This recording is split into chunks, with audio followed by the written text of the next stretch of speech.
अब आईवीएफ के साथ साथ दूसरी टेक्निक्स भी साथ एसोसिएटेड है, जिसमें इक्सी आ जाती है, डोनर्स स्पर्म्स आ जाते हैं, जेंडर स्पेसिफिकेशन आ जाती हैं। वो भी इसी की आगे से मॉडिफिकेशंस हैं या मॉडिफाइड फॉर्म्स हैं। लेकिन बहरहाल ये सारी चीज़ें मिल मिला के ये असिस्टेड रिप्रोडक्टिव टेक्निक्स कहलाती हैं, और ये इसका आजकल बहुत ट्रेंड है और मेरा ख्याल है इस चीज़ को फॉलो करना चाहिए। और इसमें आजकल दुनिया जो है बहुत तरक्की कर चुकी है।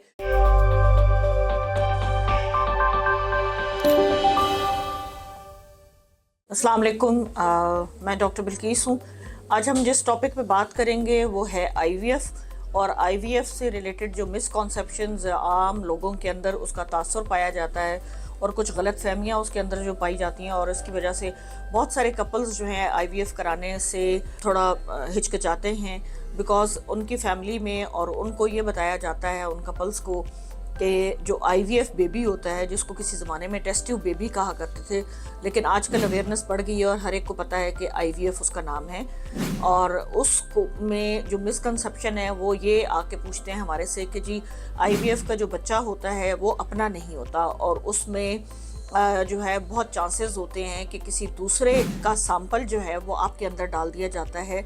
तो जो मजहबी लिहाज से और वैसे भी सोशली लिहाज से उनके लिए एक्सेप्टेबल नहीं है, और उनको इस चीज़ की गारंटी चाहिए कि वो उनका ही सैंपल होगा, और जो बच्चा होगा अगर हम उसका डीएनए टेस्ट कराएं तो वो हमारा ही बच्चा होगा। तो सबसे पहले तो मैं ये आपको बता दूं, आईवीएफ यानी इन विट्रो फर्टिलाइजेशन, ठीक है, ये सिर्फ एक टेक्निक है जिसके ज़रिए से फर्टिलाइजेशन को असिस्ट किया जाता है।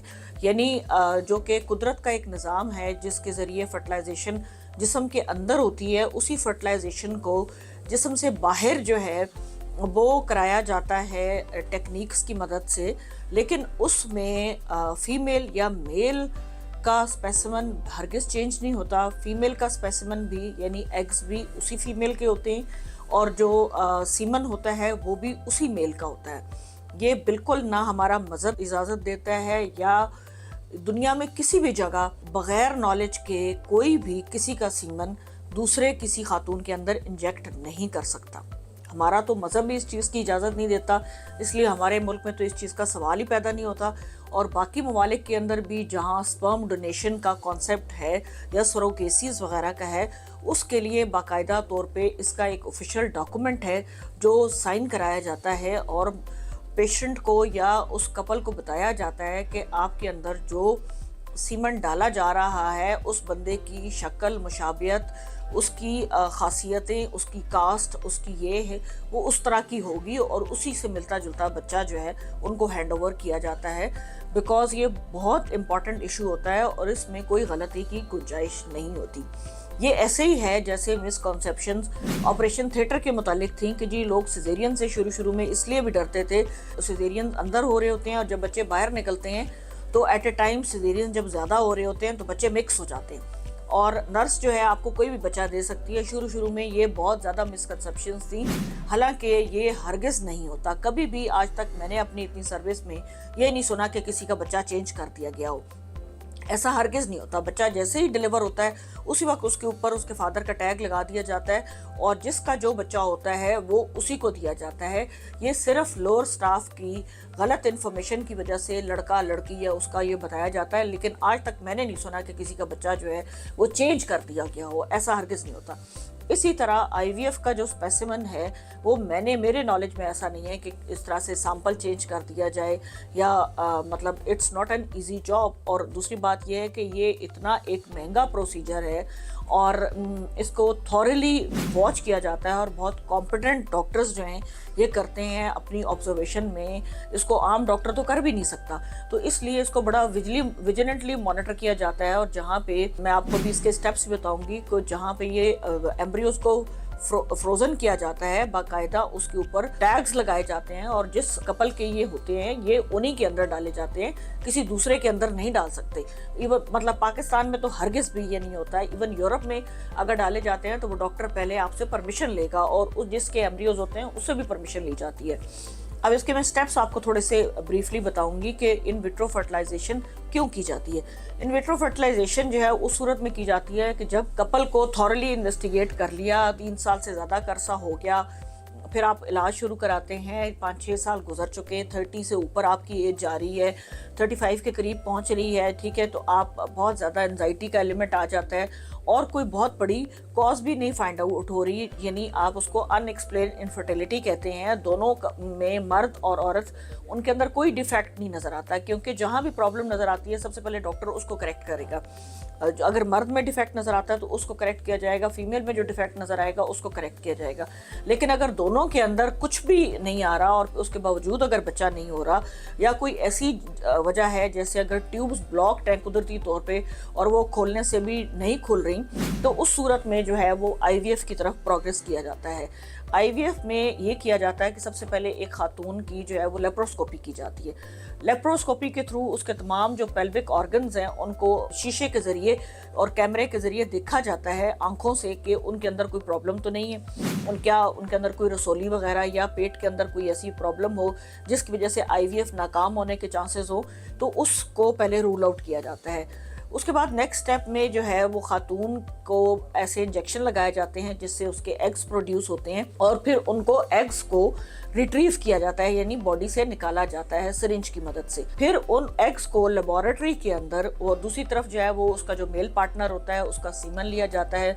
सीमन को प्योरीफाई करके उसमें से स्पर्म, हेल्दी स्पर्म्स जो हैं वो लिए जाते हैं और उनको लेबोरेटरी में उन दोनों की एक पेट्री डिश के अंदर उनकी फर्टिलाइजेशन कराई जाती है और एम्ब्रियोज बनाए जाते हैं।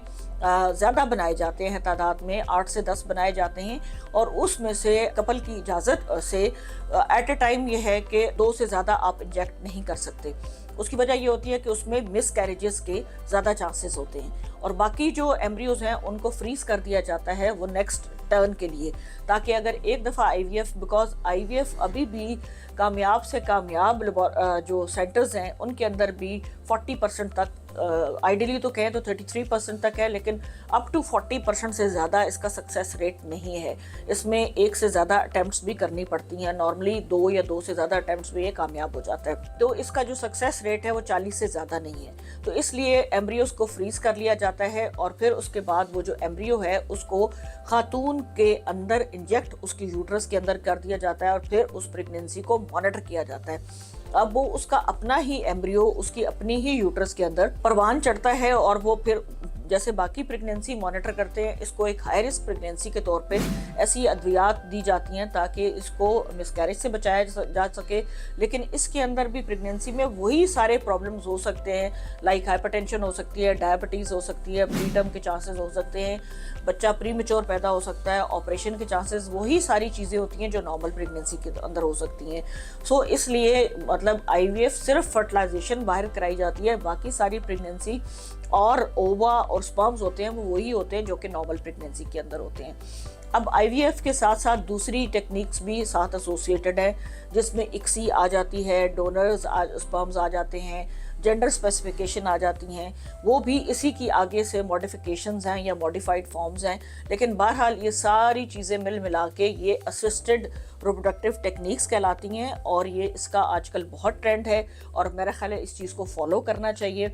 और इसमें आजकल दुनिया जो है बहुत तरक्की कर चुकी है और लेकिन इसमें ये चीज़ याद रखें कि मेडिकल एथिक्स को मुकम्मल तौर पे फॉलो किया जाता है और किसी भी कंट्री में जहाँ एथिक्स को फॉलो नहीं किया जाता उसके लिए मेडिकल की तरफ से जो है वो उसकी सख्त पनिशमेंट्स भी हैं। अगर किसी भी एथिक को किसी भी पॉइंट पे छोड़ा जाता है या उसकी खिलाफ वर्जी की जाती है तो उसकी बहुत कड़ी से कड़ी सज़ा दी जाती है।